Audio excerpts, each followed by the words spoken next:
Good morning, guys. So what we're going to start today, we're going to start with a completely different unit, just focusing on just triangles for the oncoming weeks, right? And what we're going to be working with is we're going to be working with congruent figures, right?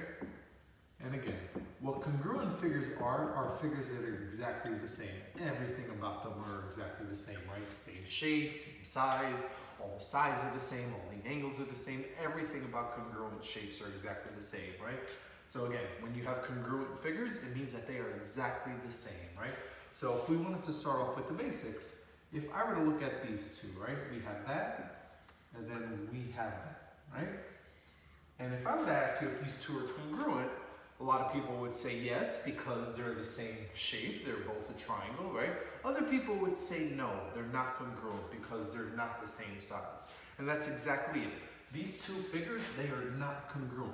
And that's the one thing we have to figure out, because even though they're both triangles, right? Even though this adds up to 180 degrees, this adds up to 180 degrees, it doesn't matter. What congruent means is everything has to be exactly the same about them. Has to be the same size, has to be the same shape, all the sides have to be the same. And the second that you can tell which one is bigger than the other, you know that automatically they're not congruent because they're different sizes, right? They're not all exactly the same. So that's what we're going to be working with in terms of congruence, right? We're going to be analyzing what congruent figures are, which we just did. Then we're going to be looking at something else, right? And what we're going to be analyzing is something that's called corresponding parts, right? And I don't know if you guys have ever heard of the term, but what corresponding parts are the parts of any figure that go together, right? So if I were to say that two sides are corresponding, it means that those two sides match up and go together. If two angles are corresponding, it means those two angles match up and go together, right? So what I'm going to do is I'm going to draw two triangles, right? Which I do want to make congruent, right? I am hoping to make these congruent. If my drawings don't look perfect, I apologize. It's not my intention. My intention actually is to make them congruent, right? And we're going to call this one F. We're going to call this one M. We're going to call this E. We're going to call that R. We're going to call that S. And we're going to call this one T, right? And what we're going to want to do is we're going to want to list all corresponding sides. We're going to want to list the corresponding sides and the corresponding angles, right? Corresponding sides and corresponding angles. And so basically, we're just talking about the angles and the sides that are all going to match up together, right? It's all we're going to be trying to do. And so before that, I got to give you some information, right? Because again, we need to know for a fact what we're looking at. So there's something that we did use before, and it was tick marks, right? The tick marks we used to show what was congruent to what, right? So like, for example, if I were to put a tick mark right there, I want this side to be congruent to that side, right? So going back to transformations, this was flipped, right? It went from this side, flipped over to that side. So we put tick marks there to show that they're the same. If I want to show that these two sides are the same, instead of putting 1, I would now put 2. Because if this one has 2, this one has 2 to show that they're both the same, right? And we know automatically this is different from that. That's why this has 1, that has 2, right? So this one has 1 and 1, those are the same. This has 2 and 2, those two are congruent. We want these two to be different, so we're going to put 3, right? 3 there, 3 there. And that's what it is to actually analyze what congruent triangles are. All the sides are the same, but then more importantly, we're going to do something else to show what the angles are, right? Because once we get to the corresponding sides and angles, it becomes easy, right? If I want to make angle M congruent to angle S, we would put a curve, right? Because that curve now is going to show us that those two angles are the same, right? Because it has 1 and 1. Curves apply to the angles, tick marks apply to the sides. If I want to make these two angles the same, I would now have to put 2. It's the same idea, right? Just so those two aren't the same. If that has 1, that has to have 2. Put 2 right there. And then for the last one, again, if that had 1, that has 2. We want all these to be different from each other. So this is going to be 3. And that there is going to be 3, right? So we have that, right? And now looking at that, again, we're able to analyze all the angles that are the same, all the sides that are the same, and now we're going to actually match up the corresponding sides, right? So the corresponding sides, let's look at the sides that are the same. Start with the one that has the 1 tick mark, right? if I'm going to start with, let's call it MF, right? So we have side MF and put a segment on top just to show you that it is a line.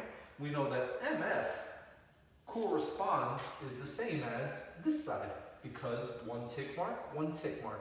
And then when it comes to labeling corresponding sides, always make sure you go in order. Order is very important because it shows us what corresponds to what, right? So if we started with M and went to F, we have to start with S and go to T, right? S and go to T, a segment right there. And the reason, again, we started with M and went to F. So if we started with M, M corresponds to S. So we start with S and went to T. And then we put this here in the middle, which I don't know if you guys remember, but whenever you see that symbol, that means congruent. This literally means, whenever you see this, that means congruent, right? It's the sign for congruent. So now we got one side, right? We know MF corresponds to ST. Now let's do ME. We have ME, right, is congruent to. Now think, if we went from M to E, M corresponds to S, so ME corresponds to SR. SR. And again, guys, it's just always seeing what matches up together, right? We went M to E, so we went S to R. And now the last one, if we go F to E, side FE is going to be congruent to, and then again, put here just to show it's a side. If we started with F, which has 3 arcs, we start with T, that has with 3, right? So it would be TR, right? So if we went FE, it would be TR. Remember, 3, 3, these two correspond, so they go together. E and R correspond, so they go together, right? That's how you go with the signs. And always remember, guys, go in order. Order is extremely, extremely important, right? And now if we want to label the corresponding angles, the angles are always the easiest part, right? And we already saw them. We know that M corresponds to S, so angle M is congruent to angle S, right? Because they both have one curve. Next, we know that angle F is congruent to angle F is congruent to T. They both have 3 curves, right? And then the last one, we know that angle E is congruent to angle R. We have those 3. And again, guys, that's what corresponding angles and corresponding sides are. It's the sides and angles that go together. We know that MF went with ST. We know that ME went with SR. We know that FE went with TR. If we wanted to say it backwards, if we said FM, then we would say TS, because if we start with F, we have to start with T. Again, order is extremely important. And when it comes to all of this, something that I do want to show you guys, because it's extremely important, a lot of times people become so dependent on these pictures, on the images, that they forget that they don't really need them. It's actually a lot easier sometimes to look at this without the picture. And what I mean by that is, I'm going to show you. There's something that we write called a congruence statement. And what a congruence statement tells you is what triangles are equal to each other without having to look at the picture, but then it also tells you everything that corresponds to each other. So like for example, if I wanted to write a congruence statement for this one, we'll call that triangle. Let's call it MFE, right? Triangle MFE. And I'm going to say a triangle MFE is congruent to, so now think, triangle. If I started with M, I have to start with S. If I went to F, I have to then continue with T. And if I finished with E, I need to finish with R. And this, out of everything, is always the most important thing. This is always the most helpful thing to be able to analyze it, because again, I kept saying that order is important.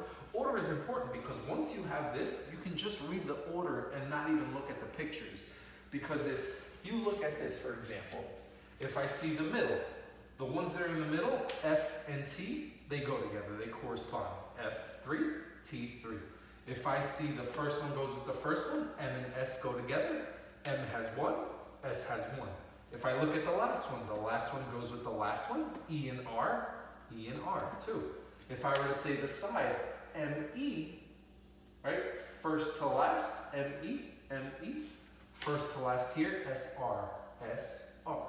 So again, guys, they do always go together. Once you get in the habit of reading the order off of this becomes unimportant to really look at. All you ever care about is the congruence statement. And we're going to do a little practice right now just reading the congruence statement, just because, again, it becomes so much easier, guys, just to be able to analyze it.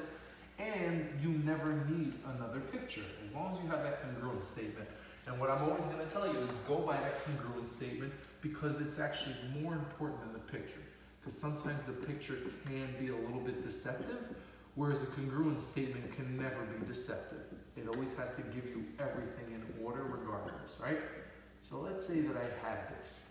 Triangle ADF is congruent to triangle KHN, right? And again, order is important. So let's say I wanted to figure out these measurements.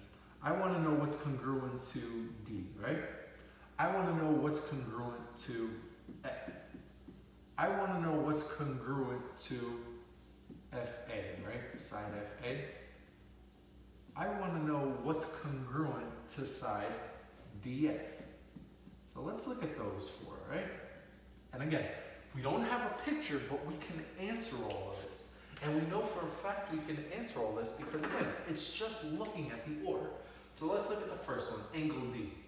We know that angle D is in the middle, so the middle goes with the middle. So we know D is congruent to angle H. Because again, this D is in the middle, H is in the middle, they both correspond, right? Let's look at F. We know that F is the last one, right? So F is the last one, M is the last one. We know that they both correspond because they're both last, right? So last goes with the last, middle goes with the middle. We know A goes with K because they're both first, corresponding, right? If I wanted to know what corresponds to side FA, so we would do FA, right? If it goes from last to first. So if we're talking about FA, the other one has to go in order, last to first. So if we're talking about FA, the other one's going to be MK. Side MK. Again, it's just reading the order, guys. If we're talking about FA, then we're talking about MK, right? If we were to go backwards, let's say, if we were to say AF, then it would be KM, first to last. Always go in order, guys. And then the last one, right? Because then I'm going to show you how you actually apply all this. If we're talking about the last one, DF, if we're going middle to last, DF, then we have to go middle to last, which would be HM. And this is what I'm trying to tell you. Once you get in the habit of reading just a congruence statement, you never need pictures whatsoever. It becomes so much easier. Always go in order, guys. If I'm talking about, let's say, if I'm talking about AD, we know that AD corresponds to KH because it goes first to middle, right? If I'm talking about AF, we're talking about KM because it goes first to last. If I'm talking about FD, it would be MH because it goes last to middle. Always go in order, guys. Now this is why you use this, because again, it becomes a point where instead of looking at the picture sometimes, it's just so much easier to actually just analyze the congruence statement, right? I'm going to give you an image. I'm going to give you a picture. I'm going to give you this triangle right there. I'm going to give you this triangle right there, right? I'm going to call this one R. I'm going to call this one O. I'm going to call this E. I'm going to call this K. I'm going to call this L. And I'm going to call that A, right? I'm going to give you this, right? Now I'm going to give you numbers. I'm going to tell you that this angle, angle R, I'm going to tell you is going to end up being 55 degrees, right? Then I'm going to tell you that angle L is going to end up being 35 degrees. Let's make it 50 degrees. Right? Let's make that 50 degrees. So this angle here is 55, angle L is 50. I'm going to tell you that side OE is going to end up being 7 inches. I'm going to tell you that side OR is going to end up being 6 inches. Right? That's all I'm going to give you. And then I'm going to want you to find some measurements. I'm going to want you to find, before this, I'm going to tell you that triangle REO, is congruent to, so REO, I'm going to tell you is congruent to triangle KAL, right? So I'm saying that triangle REO is congruent to triangle KAL. I'm going to want you to find 4 things. I'm going to want you to find the measure of angle K. Right?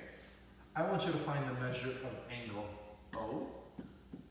I'm going to want you to find the measure of side LA. And then the last thing I want you to find the measure of angle A. I want you to find those 3 things, right? Those 4 things, I'm sorry. So now again, don't ever go by the picture, guys. Always go by the statement, because the statement is what tells us everything, right? This is what we need to analyze to be able to actually see for sure what we're looking at. So the first thing we want to find angle K, right? So let's look at it. We know that K, it's the first one. K corresponds to R, right? Since they're both the first. So K is the same as R. We know that R is 55, so automatically K has to be 55, right? Let's look at the next one, O, right? We know that O corresponds to L, because O is the last one, L is the last one. So if O, that's what we want to find, right? We know that O corresponds to L. L is 50, so O has to be 50. Because again, O and L are the same thing, right? So we said that R and K were the same thing. K was 55. We said that O was 50, right? LA, if we're talking about LA, we go last to middle. So LA corresponds to OE. So OE is 7. So if OE is 7, we know that LA is 7 as well, right? Again, guys, this is why it's important to read this. Then the last one, if I wanted to find angle A, right? Again, we don't have A. We know that A corresponds to E.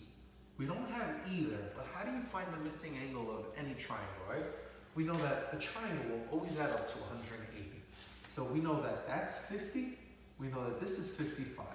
So if we do 55 plus 50, gives us 105 degrees, right? Now, triangle adds up to 180. If we do 180 minus 105, gives us 75. So we know that that's going to be 75 degrees, right? Because again, triangle will always add up to 180. That's 75, that one's 75. And again, all of this, because of this, our congruence statement, we know that K was the same as R. K and R, exactly the same. We know that O was the same as L, because they're the last ones. O and L, same thing.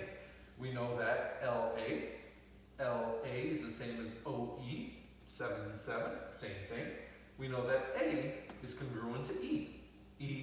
A, same thing, guys. Just always remember, when it comes to corresponding parts, order is important, and just be careful, guys. Go by the congruence statement and not just the picture, because sometimes the picture can confuse you.